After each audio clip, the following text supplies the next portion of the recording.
Hey everybody, welcome back. Today I am back over here at the wood lot and I'm going to use this 25-ton log splitter again. I just can't resist. I think it's kind of fun to use it. It's a change of pace from splitting wood with the axe all the time. I know that gets a bit repetitive and it's kind of hard to spice that up. I'm trying to do my best to get some new content, but there's a whole bunch of logs over to the right. A lot of it is cherry. Not all of it is cherry, but it's all good wood. There's a little bit of hickory, and there's this log splitter right here. So why not just go ahead and split this stuff and get it loaded in the truck. That way you can get a nice full load in the truck, and it's already split and everything.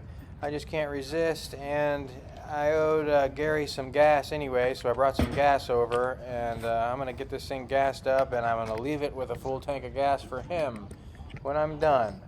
But you can see behind the splitter here all that wood, and there's a good truckload of cherry left, a little bit more than a truckload. So I get a full truckload of it split today, and I left a little bit behind. There's really not much left. But he wanted this pile moved so he can put more stuff there. So I'm kind of trying to help him do that. And I don't know, if I come back, there's the rest of that stuff. I'm not sure what it is. It's either like a young oak tree or a beech tree. I mean, it kind of looks, it's a smooth barked tree, but I think it's a young oak tree where the bark hasn't really developed yet and it's still kind of smooth. There's a pretty good pile of that, and there's a little bit more cherry. So there's more there. I don't know, I may go back in the future and get it. I don't know if I'll use the log splitter or not, because I am neglecting my exercise routine and I really need to be getting exercise. So this log splitter is not really giving me the cardio that I want if I swing an axe and try to keep the pace up. Although I did get outside, and you lift and move around and get sweating and everything, which is healthy. I just think it's kind of healthy to sweat sometimes. You get rid of a bunch of toxins in your skin and everything, and drink a bunch of water, and I think that's good for you, but it's still not really cardio.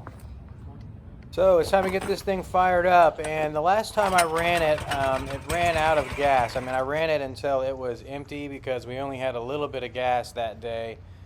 So the lines are completely empty, and I think that's why it takes a little bit of time to get going here. Because it needs to totally fill back up with gas and get circulating again and get warmed up and everything. But I'm able to get it started pretty quickly in a reasonable amount of time. And I always stretch before I start yanking on these things. I didn't show it in the video today, but I stretch my back out and my arm out, because if you just start doing that repetitive motion of yanking on these things without stretching, it tends to, you can get like tennis elbow and strain your back and stuff. So that's another little tip I would recommend.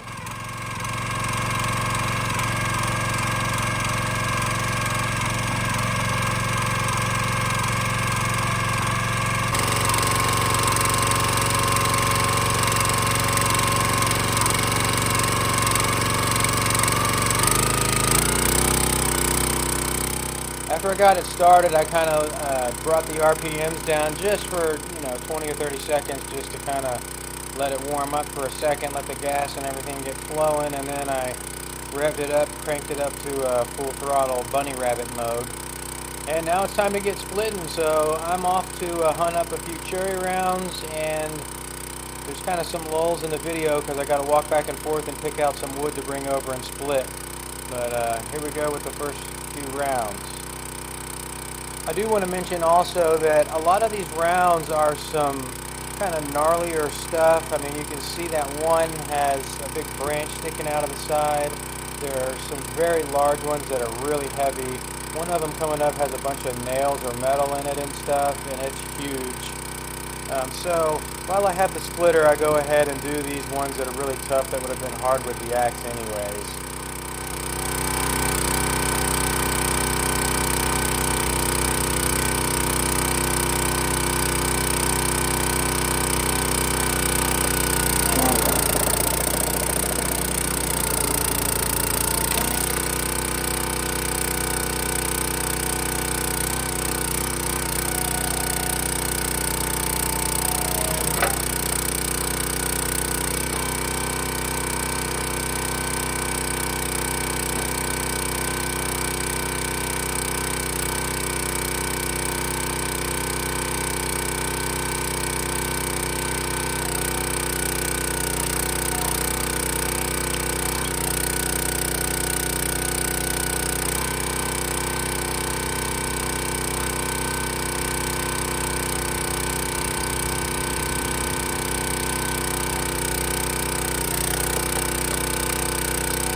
can see how tough this stuff is. I'm going to go ahead and speed this up through some of this because I have a lot of footage of today, and it's probably at least 45 or an hour of splitting. But I'll slow down and show the interesting pieces, and just the normal kind of straight grain standard stuff I'll speed up and do high speed. But that's why I kind of use this log splitter on this stuff anyways. One, I'm helping Gary to get it out of the way. He said he wants it moved. And this big, heavy, knotty stuff is, you know, it's a job to get it split. So I'll go ahead and use the splitter and get this larger stuff done. That is well over 16 inches right there. It's probably like 19, 20 or so.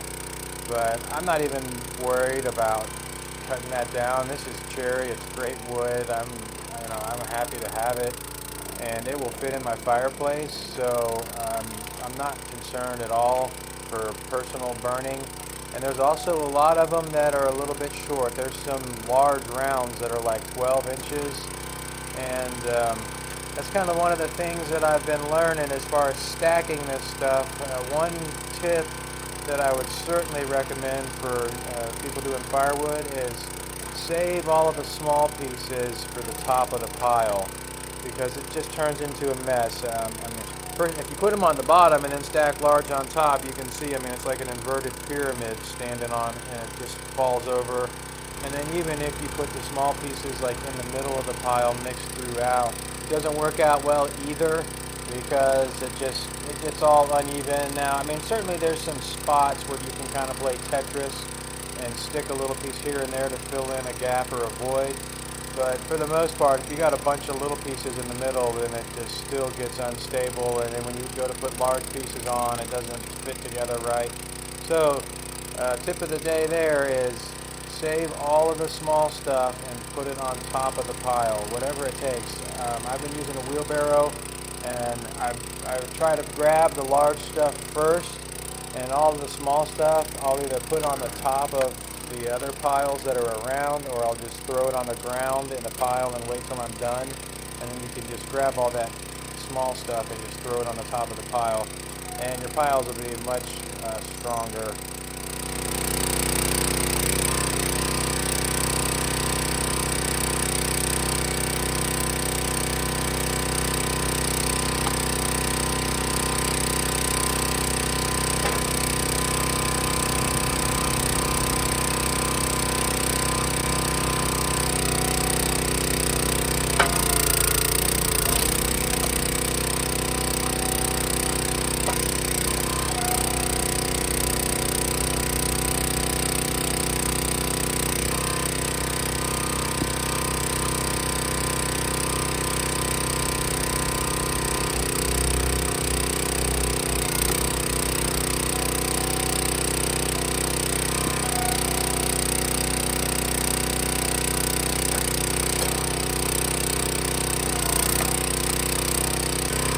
Piece here I thought was kind of fun or interesting. It's a crotch, and I'm just going to split it right up through the middle, through the crotch. Here we go.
Okay, so right here, if you can't tell, I'm just making sure that this thing is secure. That bolt right there that's on that collar or housing or whatever it is spinning around in circles, and you can see that the blade or the wedge, the splitting wedge, has some play in it.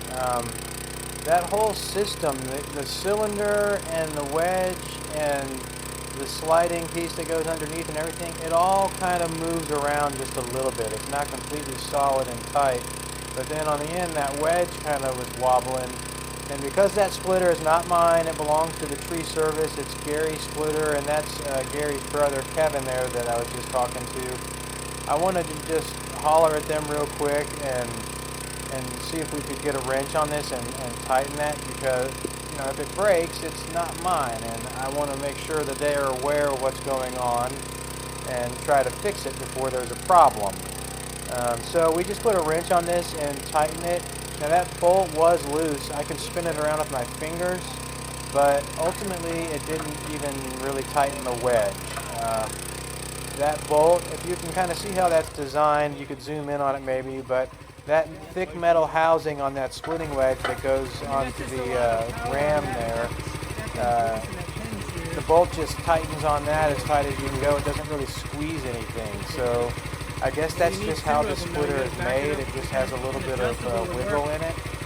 And I was just concerned that that bolt was loose and it was wiggling, because that's 25 tons of force on a bolt that's loose, and the more it wobbles back and forth, it's going to start biting into that bolt, and eventually it's going to shear off. And you know, I don't want it to break, and it's dangerous.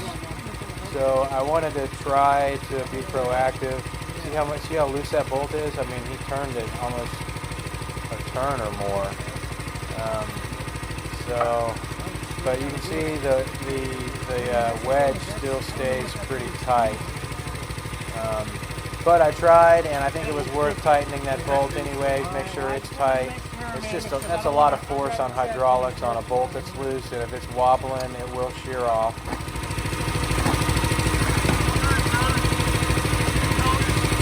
All right, maybe that's just how it's designed, because that's squeezing that housing. Yeah.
guys, here's an example of a really nice straight grain smaller piece, and I just kind of cut this thing into like a pizza and just went around in circles. And these like smaller 12-inch rounds, whatever they are, 10-12 inches, I tried to leave some meat on them, so at least if they're short, at least they're kind of chunky, and you know, when you throw them in the fire, they'll burn for a while and it'll still be a decent amount of wood. So it's still really good firewood. I'm happy with that. That's about the best you can do when they're kind of short like this.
Here comes another really large round. I'm going to leave this in here at normal speed just so you can kind of see how a 25-ton log splitter handles it. This is really heavy. It's about all I care to lift without having a log lift. Here we go.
Okay, so now we're moving into the vertical log splitting mode. I was thinking about doing that during that last round that I said was almost so heavy that I didn't want to lift it. You can see me kind of hesitate, and that's what I was thinking about. I was like, I should put this thing in vertical mode, but I just went ahead and beasted through it. And the more I think about it, I kind of like this vertical mode. It's not as dangerous in several ways with large wood. If you don't have a log lift, then this kind of enables you to, have easier access to splitting this stuff. You just roll it up against the splitter and you can split it on the ground, which I really like. And then, as I noted earlier, when you split a large round in half like that and you're holding it and you're holding it with one hand and pulling the lever with the other hand on the log splitter, it splits in half and falls on the ground, which is dangerous. It can land on your feet or hit you in the legs or fall on the machine, any number of things. So it's kind of good to have the large rounds already on the ground when you split them, so there's really nowhere for them to go. But I went ahead and and tried this out, and I think it's worth showing, and especially if you were thinking about buying a log splitter, it's neat to see, and I think it's a worthy feature and something that is worth using on the larger stuff. And this was very easy to do to get it into the vertical position. You just pull a pin that's spring-loaded. That pin you can see on the black bar there, that right in the middle of that I-beam looking bar in the middle. That's a spring-loaded pin. You just pull it out and then lift.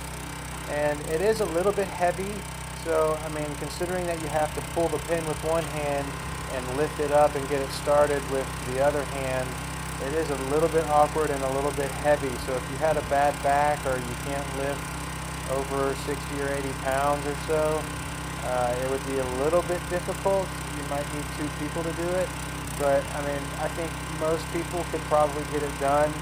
It's just worth mentioning that it does take a little bit of force to kind of get it up off of the bar and get it started and lifted. And you don't want to let it slam down. Considering those hydraulic lines and stuff, you want to kind of be gentle with it. So it takes a little bit of strength, a little bit of finesse, but I think it's probably doable for most people.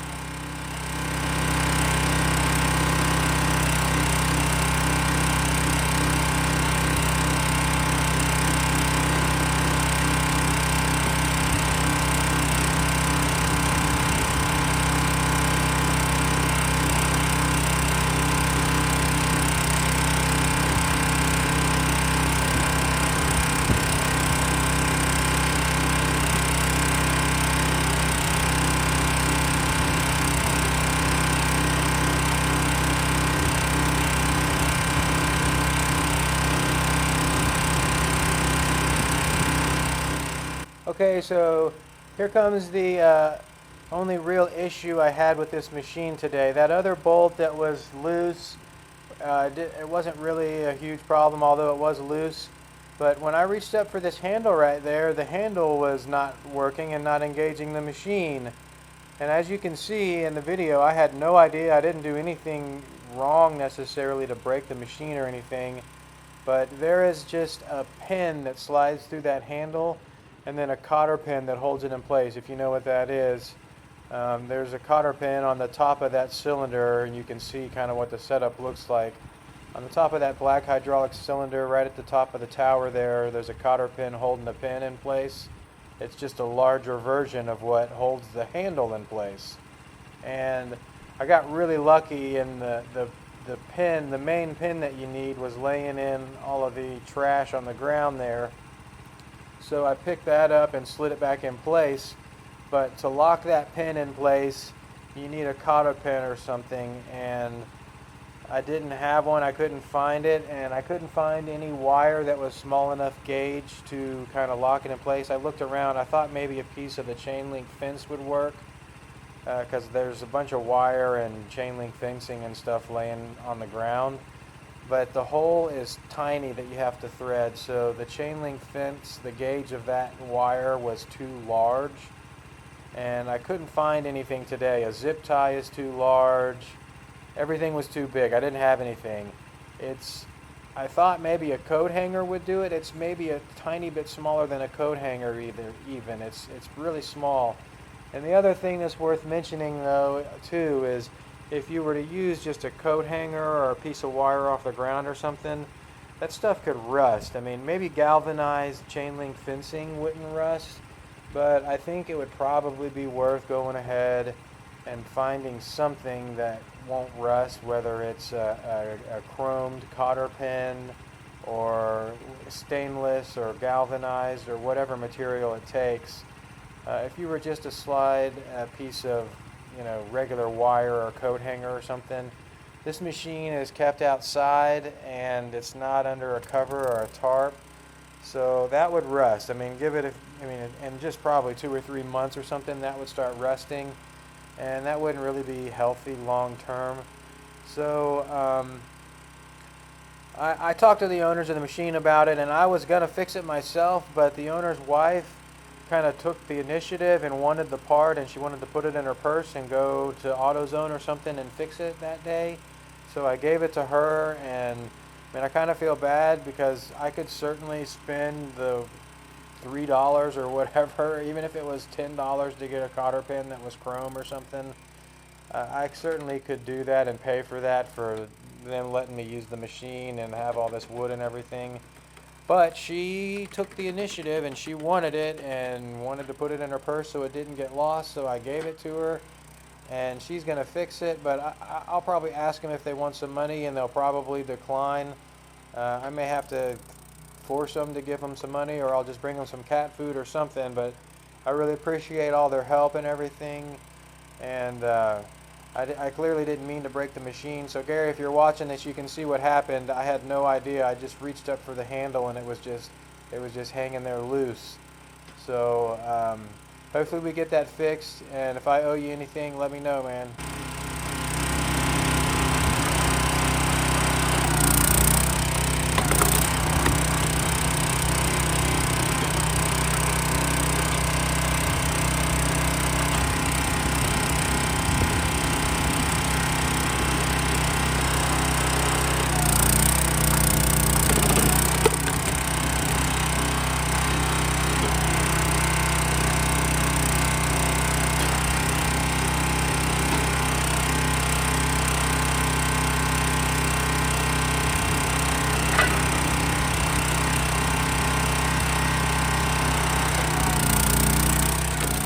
This log here is one of the ones that has metal in it.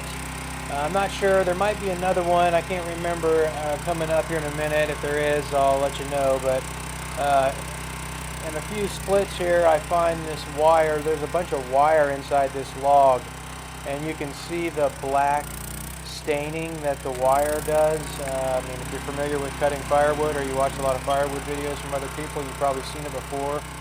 But this log has black staining all in it, and there's a bunch of wire in it. There's 4 or 5 different sections of wire.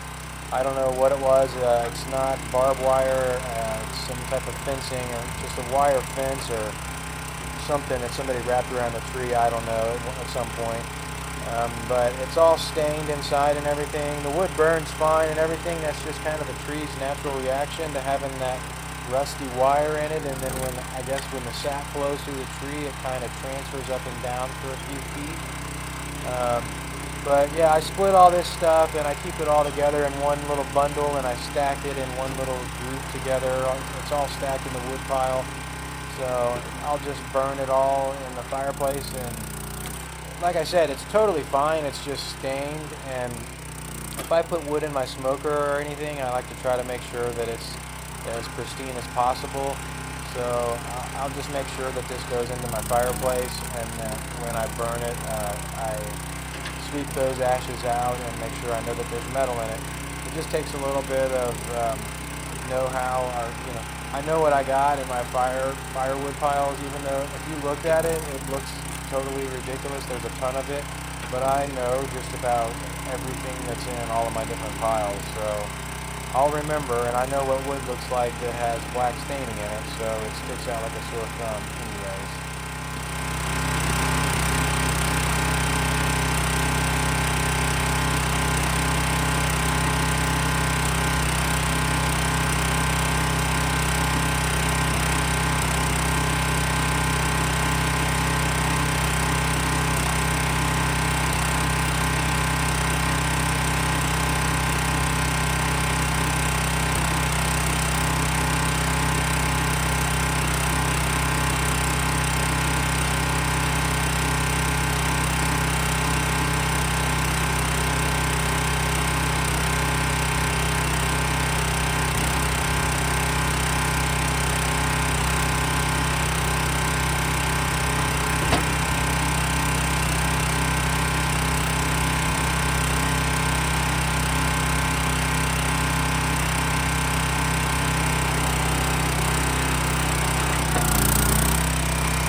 That is one tough log right there, and I didn't really like how the splitter was responding to it. It was just working way too hard, so I backed off.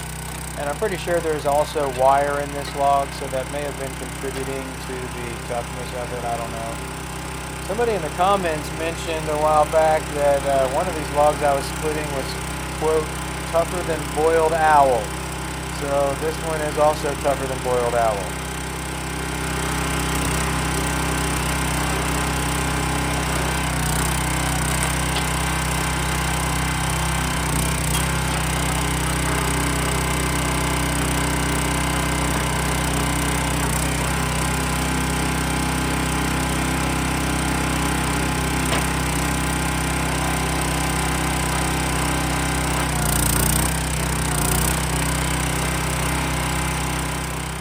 Yeah, if you were looking, you can see all the black staining inside that log. There's wire all over it inside.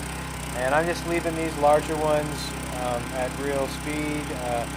They're just kind of tough, kind of unique, kind of interesting with the wire and everything. And plus, I'm using the vertical splitting mode, which is a little different. And right here you can see I just picked some of the wire out and put it in my pocket so nobody gets a flat tire. But there's quite a bit of it, and I just kind of bent over the sharp edges and left it alone. The rest of it.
Here I'm going to put it back down into horizontal mode, and you can see how easy it is to just pull the pin and drop it down into place.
Are you Gary's wife? Yeah. Hey, I wanted to try to relay him a message if you can help me. The handle that throws the hydraulics, there's just a pin that goes through here, right here. This pin fell out and it needs a cotter pin. You know what that is? I'll get one. It's just like a little tiny thin, you need a piece of wire or something. I don't know if a clothes hanger would work. It's. We'll fix it. I'm gonna come in the gate. You want me to show you this? I'm coming in the gate. Okay. Gotta have it. Oh, okay. No, I mean. when you get done with it today, give it to me and I'll go get it. I mean, you don't. I was gonna try to find something too, but I mean, I looked like a piece of wire like this or something would almost fit, but it was too small. Yeah. What are you looking for, cats? That isn't. I know. I'm trying to look for a piece of wire. Yeah. I don't let just anybody use my splitter. Well, That's thank my you. splitter. I take that as a compliment. Because I have fun with it. I like splitting the wood. Do you? Yeah. Yeah, me too. I just like just to have something for a change, just something different. So that was the owner's wife that stopped by, and like I said, she's nice enough to try to help me fix this thing. So I wanted to tell her about it so they knew what was going on and that pin didn't get lost. And here's the rest of what's left. There's some ants under that log, so I didn't split it. I might bring some ant killer out there and pour on the ground and try to get rid of them before I split it. But I really kind of filmed this. That's hickory right there. I filmed this just kind of so I had a personal inventory of what's left, just because I'll be at home thinking about if I want to go back and get more of this, and just to kind of see. There's certainly more than a truckload of wood there, but as far as cherry's concerned, the cherry's about tapped out. There's a little bit left. Anyways, I hope you enjoyed the video and have a great day.